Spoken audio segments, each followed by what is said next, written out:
Say hi. Say hi to all my friends at school. Say I'm Luna. Huh. We're reading a book, The Storm Runner. We're up to chapter 33. I think we might get some action in this section. What do you think? All right, you ready to go eat? Go, babes. Okay, here we go. Where are we going? Brooks asked, trailing Jazz. Being a giant has its advantages, like being able to see things from far away. What did you spot? I asked, trying to keep up and totally failing, even with a walking stick. You'll see, Jazz said excitedly. The air was cool and flat. Nothing slithered or breathed or stalked or flew. It was like a place that had been abandoned by every creature except one that had to be here, the white spark striker. We can just walk aimlessly, Hondo said after we'd tracked for what seemed like a mile through the dense jungle. We're not, Jazz said. We had to duck every so often to avoid slamming his head into a branch. We're going to Pukasiville. Come again? Hondo said. Brooke ran, hopped to keep up with Jazz's enormous stride. It's Mayan for heart, the center of the old world, Jazz said with his blooming voice. A place the gods made together where they could meet, give counsel, pass judgment, create, destroy, stuff gods do when there's nothing else to do. He maintained his pace, swiping at stray branches that were getting in the way. It's the original place where the first world was dreamed up, and the second, and the third. He took quick breaths. The oldest and most powerful magic in the universe was born here. Man, this was going to do wonders for my career. My mind turned quickly, so Huracan must have been a part of this place too. He was the creator god, along with Matt. The back of my neck tingled as I thought, this is where it all began. The first magic. It made the place feel like sort of sacred. Was Jazz right? Did Huracan want me to come here just because the gods wouldn't? Something felt off about that. But what is it? I didn't know. I followed Jazz walking with his steps with Hondo's, who was slower than usual, which was the only reason I could keep up with him. You have a plan for killing old Puke? Hondo asked quietly, so no one else would hear. Sort of. Sort of. Sort of doesn't get you the gold, does it? I have a plan, okay? I really didn't care about the gold, only wanted to take down Al Puke and keep him from crushing the whole world. And if I could stay out of Xalabab, that would be super awesome. The wound on my wrist burned, my head throbbed. Now that you've gouged out Puke's eyes, Hondo continued as we walked, how is he going to find you? Was it the whole point to get the stinking one to follow you here? He knows I'm here in the old world. Trust me, he'll find me unless I find him first. Brooks fell back and said, you need to be ready. It could be any time. The trees parted and we stepped into the clearing as long as 5 football fields. It was dominated by 5 enormous pyramids arranged in a semicircle. All the structures looked exactly the same. Each had steep staircases, one on each of the 3 sides that I could see, leading up to what looked like a square temple at the very top. They reminded me of one of Huracan's that created in the empty, but these were much taller. We walked into the center of the clearing. Jazz stared up at the pyramids in awe and said, this here is sacred ground, where the council of the 5 dominant gods ruled, created, and destroyed. His voice caught and cleared his throat. It's true, he whispered. What's true? I asked. Each side of the pyramid has 91 steps, making 364 total. Wow, he could count that fast? Maybe it was a giant thing. He continued, when you add in the steps to enter the temple at the top, the total comes to 365. The number of days in a year, Brooks said, catching on. So the gods can count? Hondo said impatiently. Congrats. This is how the mocking of time came to be, Jazz declared. It was invented in this place. The legend says that the gods competed for seats here. That's how the council was formed. Each temple represents a different god at council. Nikon, god of war, and Exabab. She's running Exalabab these days. And then there's Huracan, god of storms. My breath caught in my throat. Jazz went on. Iskawa, goddess of chocolate.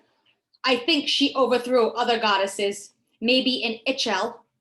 She was the goddess of healing, didn't like fighting. And then there's Alam, god of sky. So these gods made themselves kings, I said, and queens, Brooke said. Jazz was still smiling, and then no one knows who created time and the world began. Or at least the third version of it. Man, I wish I had a camera. So Pacific had been on the council before the gods got rid of her, and she was wiped from history. Brooks gazed up. Some say the gods lost the time rope. It used to be wrapped around the earth, but disappeared, and now they can't travel time anymore. Seems like a pretty big thing to lose, Hondo said, shaking his head. Did you say time travel? Seems like a pretty big thing to lose. Jazz yawned, widened. I'll make a camp at the edge of the jungle. We need some rest, since any moment could be. He looked at me. You know, kill time and all that. Shouldn't we be looking for Spark Striker? My insides were in knots. You need to rest and sustenance, kid, Jazz said. Besides, no one finds old Spocky. He pulls magical heat to pizza pockets and also bags of gummy worms out of his pocket and passes them around. This was all the giants ate. I wondered. I'll keep watch, Hondo said, chomping his pizza pocket. Hey, speaking of watch, does yours have Wi-Fi? Jazz shook his head sadly, and he was bummed it hadn't thought of that. But I bet I've got a lot of burns for 18 hours. He fished out his bag. Oh, we might need these. He passed out the demon tormenting flashlights. So he was Brooks's supplier. What are we watching for? Brooks wiped some crumbs from her mouth. Well, smell. I'll pooch before we ever see him. I have to look for other gods too, just in case. Jazz said, gotta make sure that your boy gets here to I'll pooch first. Brooks' cheeks reddened. He's not my boy, she muttered. I needed to change the subject fast. Anyone have any leftover pizza pockets? I said, polishing off the last of my own cardboard-like meal. This stuff is great, Jazz. Good thinking to bring it. Brooks laid back and covered his face with his arms. How about you all stop talking so loud? We might as well put up a neon sign saying, tell the gods we're here. For the next couple of hours, my mind reeled. It reeled while I sat around the fire. It reeled while Jazz Thunder snored and Brooks and Hondo slept. P.S. Hondo was supposed to keep watch first. But I guess I'll let the guy go. He's still getting over the whole poison meatball thing. I changed out of my suit and into my jeans and t-shirt. Definitely better for god fighting. And stared up at the twin moons inching across the starless sky, wondering if I'd ever get to see Huracan again now that I'd lost my jade. My wrist burned, my short legs throbbed, and I couldn't help wondering how a skinnykin with one good arm and one good leg was ever going to beat the god of death, darkness, and destruction. But Huracan had sent me here for a reason, to find the white Spark Striker. Except Jazz had said it wasn't possible. So what was I supposed to do? Sit around and wait for the lightning pounder to invite me to dinner? Images of the ancient wars, supernatural creatures, angry gods, and old magicians spun through my mind. And all the while I kept thinking, is this real? How could it all be real? The nights dragged on, heavy and dark. I tried to psych myself up, convince myself I was braver than I really was. But to be honest, I was scared and outmatched. I wished Rosie were here so I could scratch her head and listen to her soft breathing. But I knew she was somewhere she didn't want to be either. And it tore me up to think she was scared too. Somehow I drifted to sleep. I was jolted awake by scratching around Rosie. I thought sleeplessly. I turned over on the hard ground of my sweatshirt and balled under my head for a pillow. There it was again, a very light foot stepping on twigs at the edge of the trees, lined a mere 15 feet away. I sat up and peered into the dark. A masked figure stood in the shadows, staring at me. Chapter 34. The figure wore a long red robe, and its mismatching mask was smooth and flat, with only the slits for its eyes and mouth, and the side was a stone axe. Replaced the red black and the axe with a scythe. And you didn't have the Grim Reaper? Crap! Slowly and carefully, I rolled to my feet. My chest was as tight as a dry leather. I wasn't sure what to do. Walked over casually to start a conversation. Hey, creepy, red mask. Are you the Spock striker? What brings you out at this time of night? Okay, bad option. So I waited unmoving and staring, but most definitely trembling. The sky was black and as Alpuch's eyes, which made everything dark except for the fire. The figure lifted the axe and, with a single thrust, slammed it into the tree. I recoiled and the blow rang out through the forest. Jazz, Hondo, Brooks kept sleeping like hibernating turtles, which was pretty amazing considering it sounded like somebody had just taken a giant sledgehammer to church bells. The trees vibrated and hummed like the guitar strings. It was cobwebs trembling, falling from the branches, and the trunk to reel. I blinked. It was like a dream, a metallic tree, and in it I saw my warped reflection. Tall kid with left lean, messy dark hair, square shoulders, a wide set of eyes that looked afraid. Definitely not the guy you bet to take on down the death of God. But you want to know the weird thing? My reflections had something in his hand, not a cane, but something else. I couldn't quite make it out. Flakes began to fall from the sky, slowly twisting to the ground. I caught some and smudged them between my fingers and thumbs. Ash looked up. There was a hairline crack across the black sky. What did that mean? Was this the world going to fall apart like the twins' world had? I took a step closer to the masked figure, and just as I did, it darted away. I went after it, and you know what I was thinking the whole time? I really shouldn't be chasing this thing. Shouldn't. He, she, it was quick. I tried my best not to fall behind. Every once in a while, my short leg would make me stumble, and I'd fall, landing on some cobwebbed leaves. Then the figure slowed and looked over its shoulder like it wanted to make sure I was following it. This was some kind of trap. Hey, I called, getting to my feet for the third time. Who are you? A girl's voice bounced off the trees. Pick up your pace, Aspio. How did she know who I was? I already didn't like her. We came to a small glade. She stopped about 10 feet away from me, keeping her back to me. It was a glade I was glad for the chance to catch breath. Are you Spock Striker?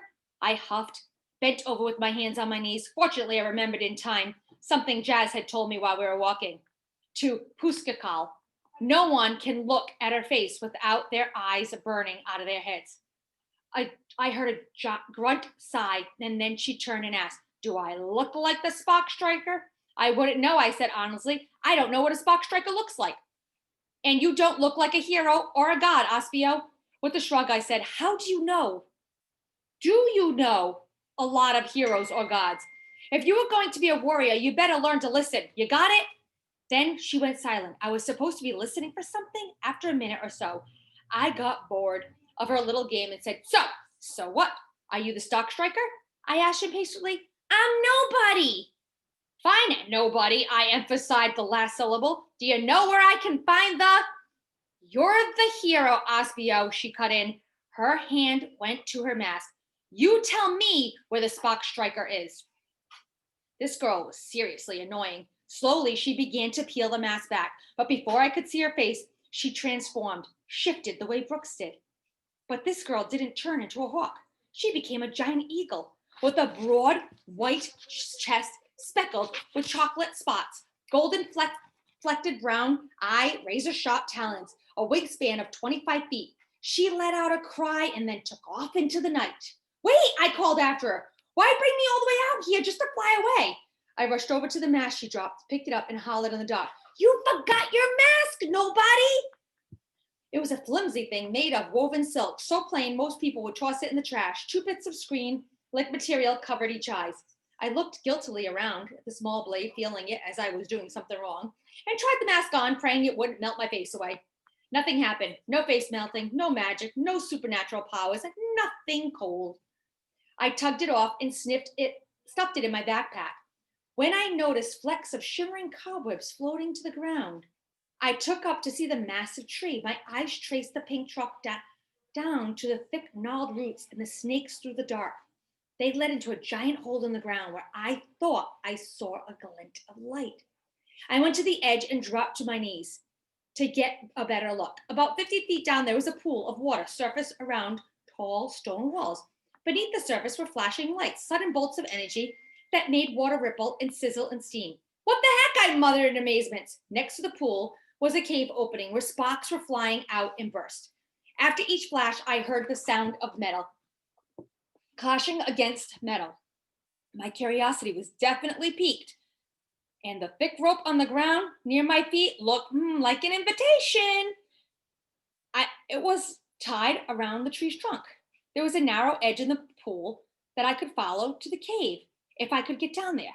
That was a big if. I gave the anchor rope a quick tug, testing the strength, left my wrist still burned and ached. Could descend with strength of only one arm. What if I fell? It was a long way down, and who knew what was in the glowing water? My palms were sweating. Put the mask on, stupid! I looked up to find nobody, the eagle circling in the pit. I was going to. I lied. I jerked it free and placed it over my face. What's so great about this mask anyways? It's not like I did anything, except it makes my face feel sticky and hot. I said a couple of Hail Marys and then gripped on the rope with my good hand and looping it around my wrist for a stronger hold. I belly scooted down over the ledge until my feet were planted against the stone wall below. Okay, so far, so good. 1 inch at a time. I made my way down the wall, grasping the rope so tight it burned the palm of my arms and muscles screamed. The eagle continued circling above. I could feel the little puffs of air every time she flapped her wings, so obnoxious. Maybe I'll catch you if you fall, she said. But I'm fast enough. On a second thought, you better not fall. I tried to ignore her annoying voice. I slowly rappelled down. A couple minutes later, I made it to the pool's edge. Gingerly, I picked my way towards the mouth of the cage. Light crackled and sizzled under the water. Maybe there were a bunch of electric eels down there. I headed straight for the cave. End of chapter 34.